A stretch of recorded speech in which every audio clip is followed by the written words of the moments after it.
咁咧等等咧程介明教授，香港大學教育學院嘅講座教授咧，佢都一直好支持教育大同搞呢個論壇，同埋好多係同即係幫助家長咧點樣咧去諗通啲教育係一樣咩嘢。咁所以佢一直咧支持我哋搞呢個論壇嘅。不過佢因為有啲事，所以咧係呢個時候咧佢係身在加拿大。咁但係佢咧離開香港之前咧，佢特別咧係錄影咗佢嘅speech 咧，係俾我哋，想同我哋一班嘅家長同埋教育人咧。講啲嘅説話嘅，咁佢嘅題目咧就係問一個我哋今日都問緊嘅題目，就係什麼是教育 ？What is education？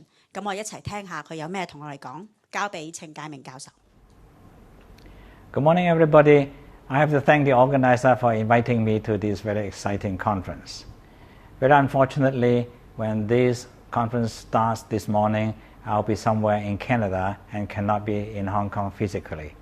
So forgive me for doing this conversation through the video.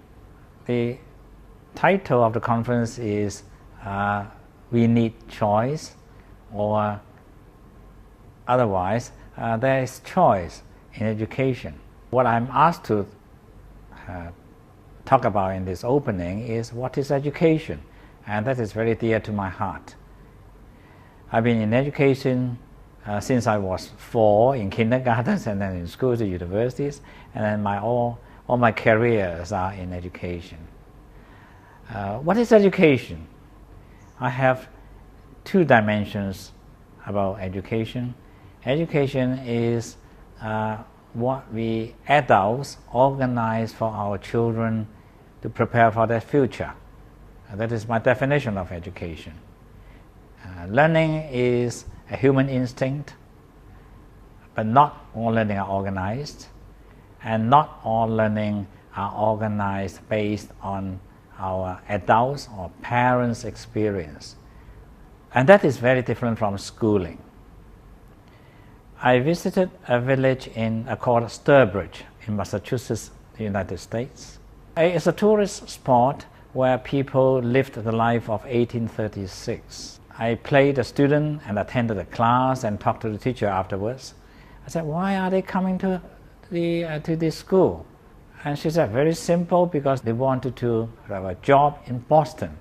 And therefore you have to learn to read, to write, to calculate. And that was the starting point of the Western school system. This is very different from the Chinese education system, which was actually not, which was about civil examination, Kerju. It's different from the temple education in South Asia or the madrasas in the Islamic societies. It's even different from the public schools in UK, where it was organized because they want to provide elite education to the descendants of the very, very elite merchants and officials who work overseas. So that's the starting point of a new school system spread to the whole society. All systems of schools around the world are based on that model. And I would say it was basically along an economic discourse. That is, why do you have education? You want to have a job. What we call now employability. And for the whole nation, it is about GDP growth, about global competitiveness. My argument, however, is that kind of era which belongs to the industrial society has gone, or is disappearing from the scene. What we are facing is a fairly different society. It's a society where we face a lot of changes, challenges. Society is changing, technology is changing, market is changing, networks are changing. Not only that, but people's career paths are changing. It's no longer possible you stay in a stable job the whole working life, 35, 40 years. It's no longer possible for you to stay in one occupation. You change jobs, you change occupations. Unemployment or job waiting will become commonplace. You are no longer able to get a very secure safety net for your work life. But people also work beyond, people also live, people's lives are also beyond work, beyond economic life. They have to lead cultural lives, family lives, political lives, family lives, retirement lives, and so on and so forth. And all these come back, all these will come down to one single element for education, which is learning. If we base on learning as the final ultimate activity in education to prepare young people for their future, then what we are having as a school system, what we have in schools are far too rigid. We are teaching them subjects which are basically determined or dictated by university disciplines. And these disciplines will give them specialized knowledge, prepare them for a very specific job lifelong. But learning is far beyond that.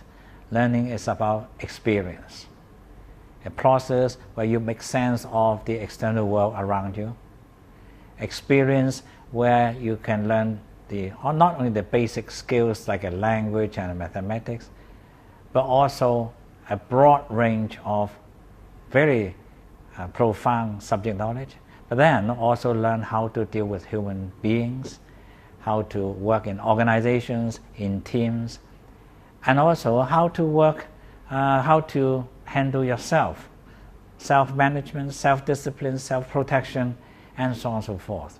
So what our young people will need to learn in order to face a very challenging life is far more than what schools can now offer.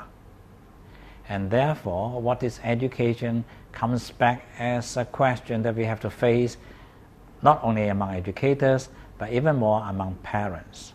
So I'm glad that this is an occasion where parents who have pioneered, heralded a trend of multiple possibilities of education, providing learning experiences beyond the traditional and conventional school system, it will be brought to everybody to let us think. There are no definite conclusions, but we'll start us thinking. What is the best we should give it to our children? They are not only our students, they are our children. The children that will face a very turbulent, very challenging, but very exciting life. Thank you.